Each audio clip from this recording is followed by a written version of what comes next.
It was the kind of announcement that makes you question everything you thought you knew about the pecking order in Silicon Valley.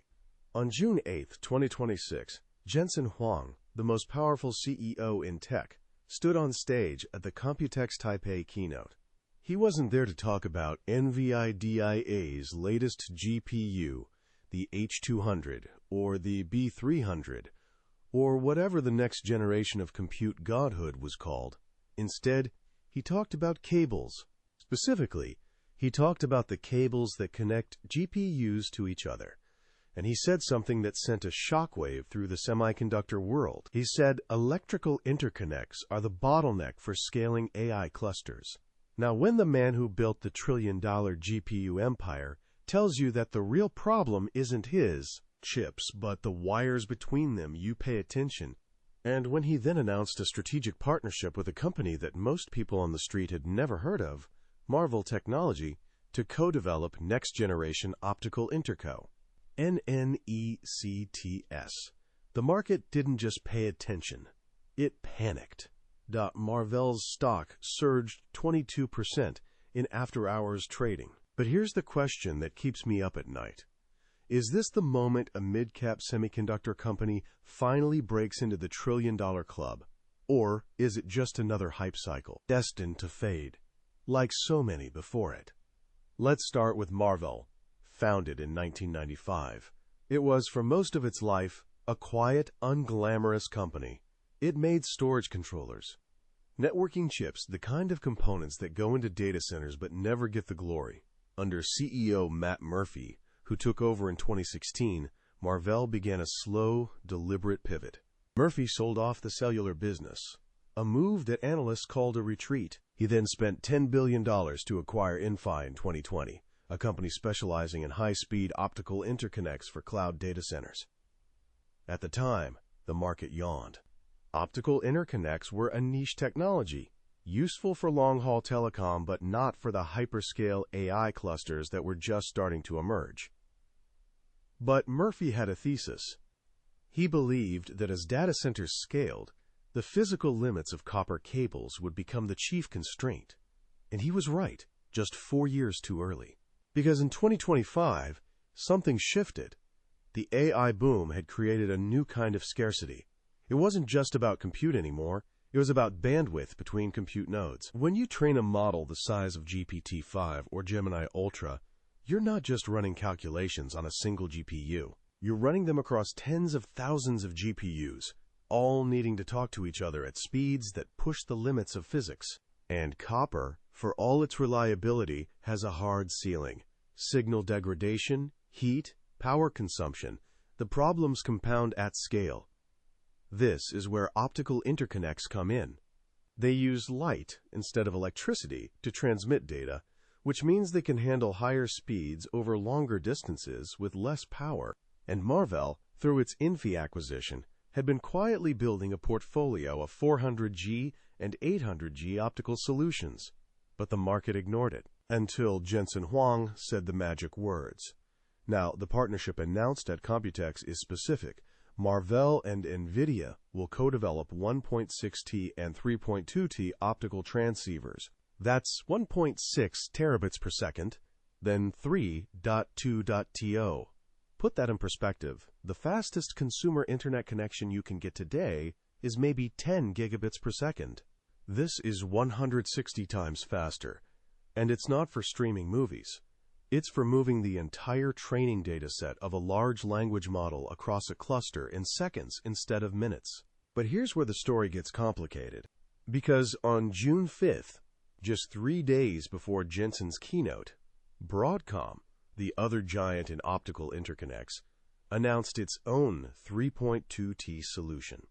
And they claimed 30% better power efficiency than Marvell's. So the question becomes, did NVIDIA choose Marvell because their technology is superior, or because they wanted leverage against Broadcom? This is the tension at the heart of the sync. Broadcom's optical interconnect revenue in 2025 was $8 billion. Marvell's was $3.2 billion. If you're NVIDIA, you don't want to be dependent on a single supplier for something as critical as interconnects. So you cultivate a second source. You give Marvell a seat at the table, but you keep Broadcom close. For Marvell, this is both an opportunity and a trap. If they capture just 20% of NVIDIA's optical spend, that's an additional $5 billion in revenue, a 50% boost to their current top line. But if they become too dependent on NVIDIA, they risk losing their independence. They become a supplier in NVIDIA's empire, not a challenger. And that's the deeper question. Can Marvell build a moat? Optical interconnects are not a commodity yet, but they could become one. The physics of signal degradation, heat management, and alignment at 3.2 T speeds are punishing. There's a reason why only a handful of companies can even attempt it. But if the technology becomes standardized, margins will compress, and the trillion-dollar thesis evaporates. Let's step back and look at Matt Murphy's track record. He's a contrarian. When he took over Marvell in 2016, the company was a struggling storage chip maker. Analysts wanted him to focus on what they knew. Instead, he sold the cellular business, a move that was seen as a retreat. Then he acquired Infi, which was met with skepticism. Then he acquired Innovium, a networking chip company. Each time, the market doubted him. Each time, he proved them partially right. The Infi acquisition paid off, but Marvell never became a category winner. It remained a solid, mid-cap player. This is his NVIDIA moment, as some analysts are calling it. But is it NVIDIA's rise was built on a proprietary ecosystem, CUDA, the software moat that locked developers in? Marvell doesn't have that. They have technology, but not lock-in. They have a partnership, but not control. And then there's the bear case. In May 2026, Carisdale Capital published a short report arguing that Marvell is a, quote, conglomerate without a core. Their thesis: Marvell's custom silicon business, chips designed for AWS and Google, is cannibalizing its optical sales. Why would a hyperscaler buy Marvell's optical interconnects when they can build their own custom optical solutions in-house? If that's true, then the NVIDIA partnership is a temporary lifeline, not a permanent transformation. There's also the history of optical interconnects to consider. This industry has a boom-bust cycle that goes back decades. During the dot-com era, companies like Ciena and Finisar saw massive spikes as fiber was laid across the globe. Then the bubble burst, and the fiber glut wiped out billions in value. In 2008, the financial crash did it again. In 2020, supply chain disruptions caused another wave of volatility. The pattern is clear. When demand surges, everyone overinvests, and then the correction is brutal. If AI demand slows, if the next generation of models doesn't require as much interconnect bandwidth as expected, Marvell's optical bet could turn into a liability. The trillion-dollar thesis is fragile. But let's go deeper, because the real story isn't just about Marvell. It's about what Jensen Huang's statement reveals about the future of AI infrastructure. For years, the industry assumed that the only bottleneck was compute. Faster GPUs, more HBM memory, better cooling. But Huang's statement that electrical interconnects are the bottleneck challenges that assumption. It suggests that AI scaling has moved from compute density to interconnect bandwidth. And if that's true, the entire semiconductor hierarchy could shift.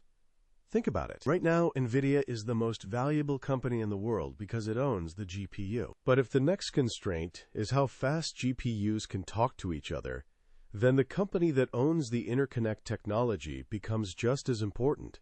Maybe more important, because you can have the best GPU in the world, but if it's connected with slow copper cables, the entire cluster is bottlenecked. This is the argument for Marvell becoming a trillion-dollar company. Not because they'll ever match NVIDIA's revenue, but because they could become the critical infrastructure layer that everyone depends on, like ASML in lithography or TSMC in manufacturing. They don't make the final product, but nothing works without them. But to achieve that, Marvell needs to do something it has never done before: win a category outright. They need to become the default choice for optical interconnects in AI data centers. And that means beating Broadcom, which has deeper relationships with hyperscalers and a broader product portfolio. It means convincing the market that their technology is not just good enough, but superior. And it means building a software ecosystem that locks customers in, just like NVIDIA did with CUDA. Is that possible? Let's look at the evidence. On the plus side, Marvell's optical IP is strong. The Inphi acquisition gave them a lead in 400G and 800G, and they've been working on 1.6T for years. The partnership with NVIDIA validates their technology, and the market is finally paying attention. Analysts have revised Marvell's 2027 revenue estimates upward by 40% since the announcement. On the minus side, the physics of optical interconnects is brutal. I spoke with a former Bell Labs optical physicist who explained why 1.6T and 3.2T are so difficult. At those speeds, signal degradation is severe. Heat management becomes a nightmare, and the alignment of the optical components requires precision measured in nanometers.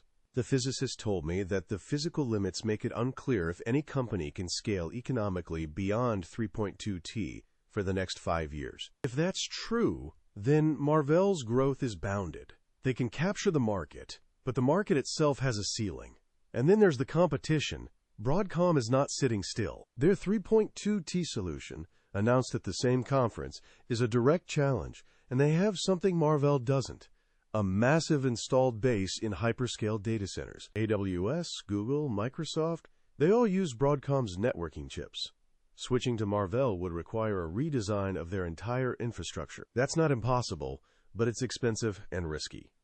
So where does this leave us?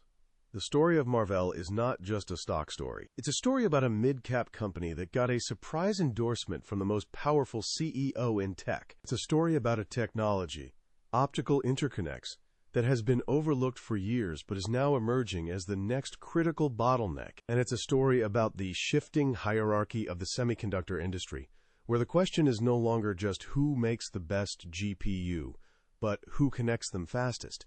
But the deeper question is this: can a company like Marvell become a trillion-dollar champion without building an ecosystem, without lock-in, without a moat? NVIDIA's trillion-dollar valuation is not just about GPUs. It's about CUDA, the software platform that makes it impossible for developers to switch. It's about the network effects of 1 million engineers trained on NVIDIA's tools. Marvell doesn't have that. They have technology. But technology alone is not enough to sustain a trillion-dollar valuation. Unless, of course, the market decides that optical interconnects are so critical that they become a bottleneck of their own. And in that world, the company that owns the bottleneck owns the future. So the question remains: is Marvell the next trillion-dollar tech champion, or is it just a supplier to NVIDIA's empire? The answer depends on whether Matt Murphy can do what he has never done before: win a category outright and build a moat that lasts. The next few quarters will tell us. But one thing is already clear: the story of AI infrastructure is no longer just about compute. It's about connection, and that changes everything.